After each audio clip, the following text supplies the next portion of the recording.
सबसे अच्छी चीज उनकी जो लगती है कि वो हिंदू मुस्लिम नहीं करती। मीडिया को तो सही चीजें नहीं दिखा रही है। आप हमें दिखाओ, हम यहाँ मंदिर बनाएंगे, मस्जिद बनाएंगे, ये तो नहीं कहते कि हम स्कूल बनवाएंगे। मैं बस यही कहना चाहती हूँ कि हिंदू मुस्लिम छोड़ करके बस इस देश की एजुकेशन की बात करें कि इस देश में जाहिर सी बात है कि जितना हिंदू ने बलिदान दिया उससे कई ज्यादा मुस्लिम नरेंद्र मोदी जी से कहना चाहूंगी कि सर आप ये सारी चीजों को ना देखें, बल्कि ये देखें कि देश में किस हाल में गरीब जी रहा है। क्योंकि इलेक्शन आ रहे हैं, मुद्दे बहुत हैं, अब देखते हैं, लोगों से बात करते हैं।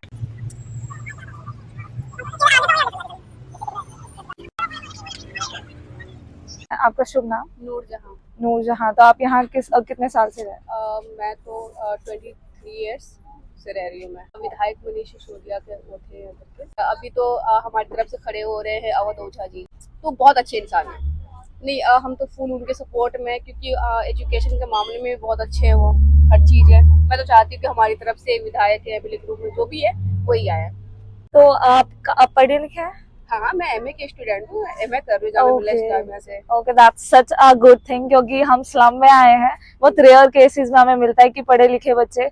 सच अ ब्लेसिंग। यहाँ सारे वैसे ही हैं, सभी पढ़े लिखे बच्चे सब पढ़ रहे हैं, जाहिर सी बात है। It's such a good thing. हाँ, एमए से कर रही हूँ। क्योंकि एक स्लम की हमारी जो एक विजन जाता है मूवीज में जैसे दिखाया जाता है, it's hard to do studies and also it's such a blessing. नहीं, यहाँ की फैमिली तो इतनी अच्छी है कि वो हर कोई चाहती है कि अपने बच्चों को पढ़ाए। बेशक वो एक वक्त का खाना ना खाए, लेकिन अपने बच्चों को पढ़ाना जानती है वो।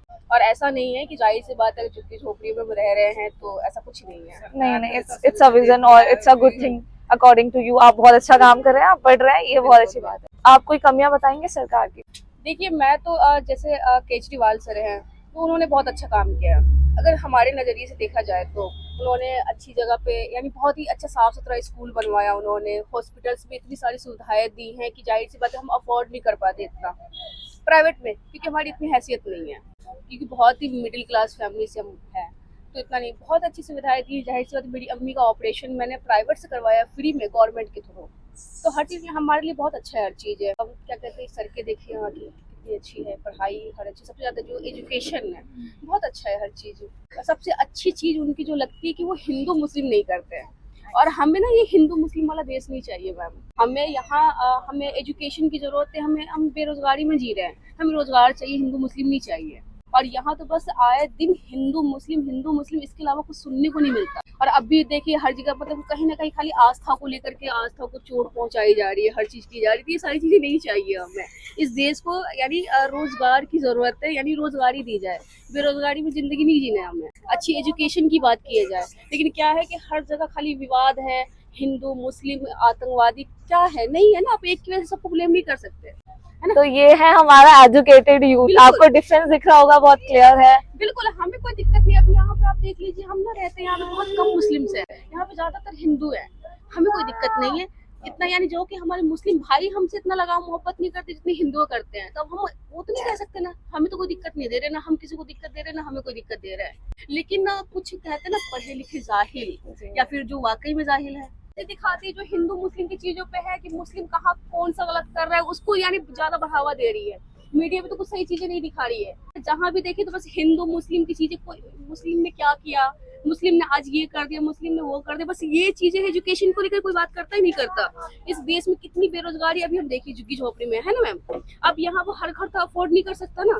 अब मेरे फादर रिक्शा चलाते हैं ना, उसके बावजूद भी मेरी एजुकेशन बहुत अच्छी है। अब हर कोई तो अच्छा नहीं कर सकता, तो इस जगह पे आकर के कोई एजुकेशन की बात नहीं करता। बस ये है कि आप हमें जिताओ, हम यहाँ मंदिर बनाएंगे, मस्जिद बनाएंगे, ये तो नहीं कहते कि हम स्कूल बनवाएंगे। यहाँ से रोजगारी, जो इतनी बेरोजगारी फैली हुई है, यानी लोग आजकल यानी एमए और बीएड वाले चाय बेच रहे हैं, रिक्शा चला रहे हैं, तो उनकी तो दूर करने की बातें नहीं करते हैं। मुझे इस देश से कुछ नहीं चाहिए, जो भी है मैं बस यही कहना चाहती हूँ कि हिंदू मुस्लिम छोड़ करके बस इस देश की एजुकेशन की बात करें कि बच्चा किस लेवल का क्या कर रहा है। आपको अगर देखना है तो इन झुग्गियों में आकर के देखें किस तरह से लोग जी रहे हैं, नहीं जी रहे हैं, किस तरह से उनके सर पे छत है भी या नहीं है, एक वक्त का खाना खाते हैं या नहीं खाते। देखिए कि इनको कैसे रोजगारी दी जाए, रोजगार दिया जाए, कहीं अच्छा सा काम दिया जाए, ताकि वो इंसान यानी उनके अंदर हिम्मत आए। अब जाहिर सी बात है कि यानी इस देश में क्या हो रहा है कि अमीर और अमीर होता जा रहा है, गरीब और गरीब होता जा रहा है।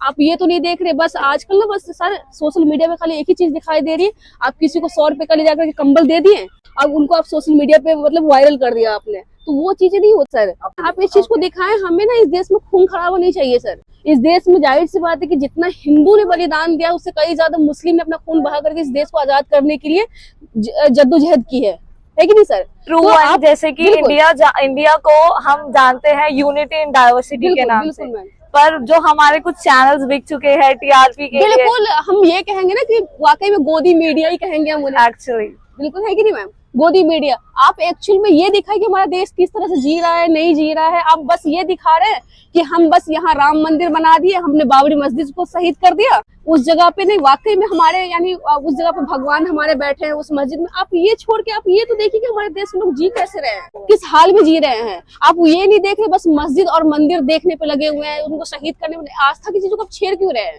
जब गवर्नमेंट ने बहुत पहले ही एक्ट में ये साबित कर दिया था कि आस्था की चीजों पे हम छेड़छाड़ नहीं कर सकते, तो फिर उस चीज में क्यों इस तरह से छेड़छाड़ कर रहे हैं? बस खाली खून खराबे के चक्कर में आप लगे हुए हैं कि बस कैसे भी करके भड़काऊ बयान दीजिए और खून खराबा हो जाए। लेकिन ये नहीं देख रहा कि इस देश में क्या हो रहा है। आप कम से कम वाकई में, जो मैं स्पेशली अगर वाकई में ये चलती है न्यूज में, तो मैं प्रधानमंत्री हमारे जो श्री नरेंद्र मोदी जी से कहना चाहूंगी कि सर आप ये सारी चीजों को ना देखें, बल्कि ये देखें कि देश में किस हाल में गरीब जी रहा है, उनकी गरीबी दूर कीजिए, न कि हिंदू मुस्लिम देखिए।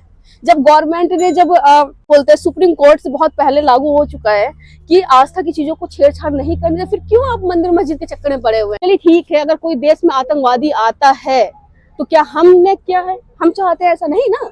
हमारे तो इस्लाम में कहा गया है कि जिस देश में रहो, हमारे नबी हजरत मोहम्मद सल्लल्लाहु अलैहि वसल्लम ने कहा है कि आप जिस देश में रहो उस देश से मोहब्बत करो, और वही आपका ईमान है। देश से मोहब्बत हमारे ईमान का हिस्सा है, तो और ये हमें नहीं सारी चीजें चाहिए। सो बेसिकली आप देख सकते हैं ग्राउंड रियलिटी क्या है कि हिंदू मुस्लिम एक साथ रहना चाहते हैं। हम साथ बस ये पार्टीज हैं जो वोट बैंक की राजनीति के लिए एक दूसरे को लड़ाती हैं। देखिए ये अपनी राजनीति के लिए लड़वा देते हो और ये तो आराम से बैठे हुए हैं, इनको कोई फर्क पड़ता है? इनको पता है कब फर्क पड़ेगा? जब इनके बच्चे रोड पे आकर के रिक्शा चला, एक वक्त की खाना नसीब ना हो, और इनके घर से जब लोग मारे जाएंगे ना तब इन्हें एहसास होगा, क्योंकि उनको तो एहसास नहीं है। जाहिर सी बात है कि वो लड़वा करके आराम से बैठे हुए हैं। परेशान कौन हो रहा है? कि आम पब्लिक, जिनके घर में खाने के लिए राशन नहीं है, वो इंसान यानी हिंदू मुस्लिम के चक्कर में मर रहा है। हमें ऐसा देश नहीं चाहिए। हम बस इस देश से यही गुजारिश कर रहे हैं कि बस इस देश को इकट्ठा मिला करके चले सब, क्योंकि सबका देश है, ये सबका मुल्क है। जितना आप सबका है हिस्सा उतना हमारा भी है। सेवा के साथ आप जुड़े रहिए, आपको हम ऐसे ही ग्राउंड रियलिटी से अवगत कराएंगे और लोगों के रियल ओपिनियन दिखाएंगे।